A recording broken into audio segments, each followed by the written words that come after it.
দীঘার new Digha beach ভালো নাকি ওল্ড দীঘার বিচ ভালো? সব থেকে বেশি ভিড় হয় কিন্তু নিউ দীঘাতে।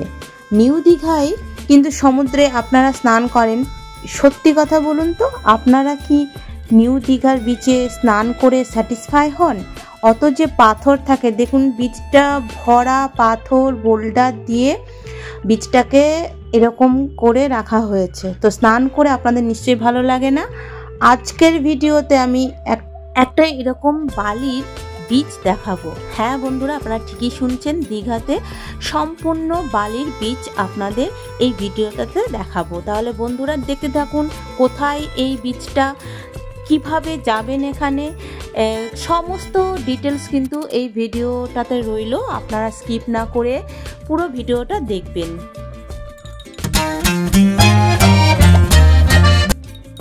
আমি ছিলাম ওল্ড দীঘাতে।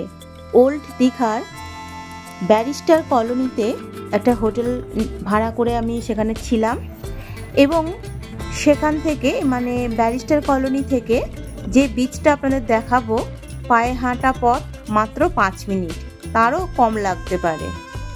আমি বেরিয়ে এসেছি, আমাদের এইদিকে হোটেল রয়েছে, এদিক থেকে বেরিয়ে এই যে সমুদ্র বিচ এখানটায় রয়েছে বিচটা, আর এদিকটায় নামবো না, বেশ ঢেউ রয়েছে বুঝতেই পারছি। এদিকে অনেক এই পাথর বোল্ডারগুলো সব রয়েছে, এদিক দিয়ে যাওয়া যাবে না। সমুদ্র সবসময়ই ভালো লাগে বন্ধুরা।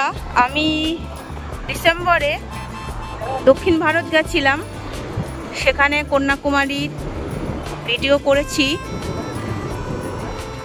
তো সেই ভিডিও আমার দেওয়া আছে চ্যানেলে, আপনারা চাইলে দেখতে পারেন।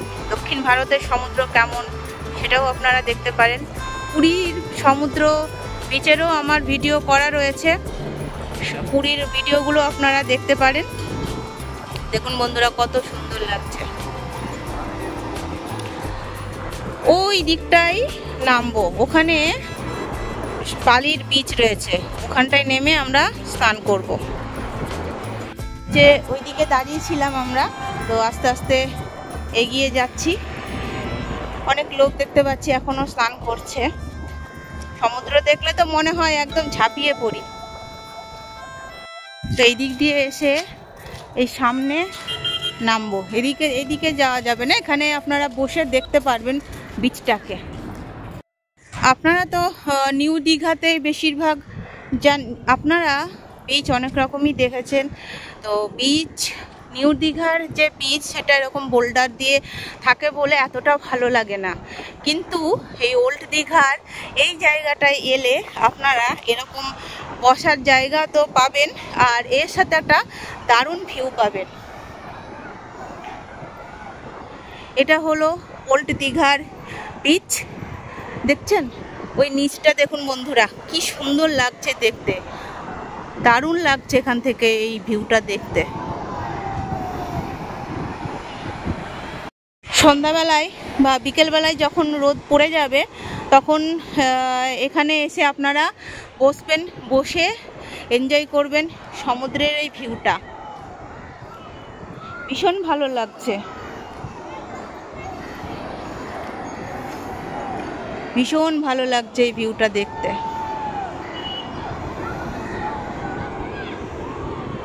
এদিকেও দেখুন বসার জায়গা রয়েছে, দোকান রয়েছে, অনেক ডাব খাওয়ার দোকান রয়েছে। আর বলে দিয়ে আপনারা এই বিচে আসবেন কি করে। আপনারা যদি ওল্ড দীঘায় থাকেন তাহলে তো এটা খুব আপনাদের কাছেই হয়ে যাবে। এই বিচটার নাম হলো সি হক বিচ।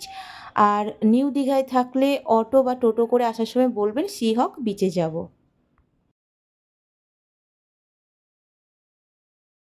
এখান থেকে বেরিয়ে যাব এই সাইডে বিচের দিকে।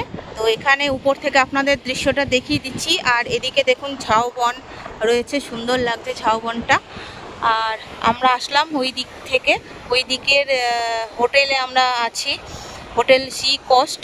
তো ওদিক থেকে এসে আমরা এই রাস্তাটা ধরে আসলাম এখানটায়, এই একটা নতুন বিচে।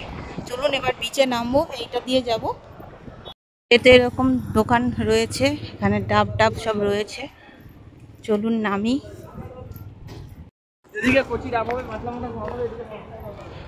এই যে কত সুন্দর লাগছে, কাছ থেকে এসে আরোই ভালো লাগছে। এরকম সিঁড়ি রয়েছে, কোনো প্রবলেমই হবে না এই সিঁড়ি বেয়ে নামতে। একদম নিচু নিচু এই সিঁড়িগুলো,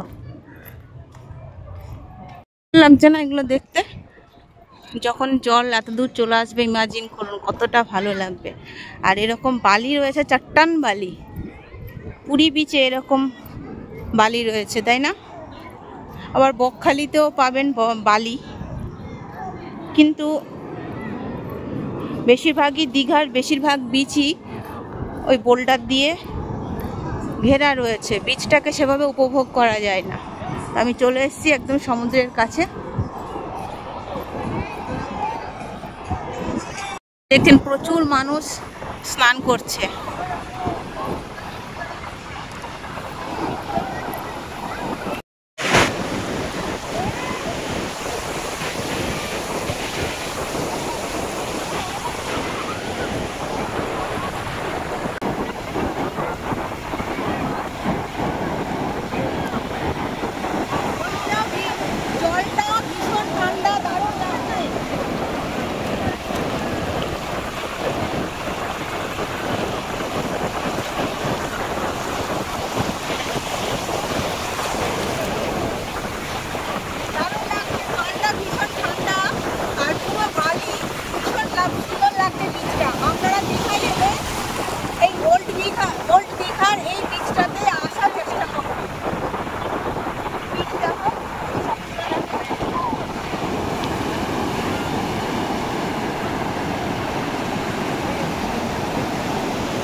তাহলে দেখে নিলেন বন্ধুরা, একটা নতুন বিচ আপনাদের দেখালাম।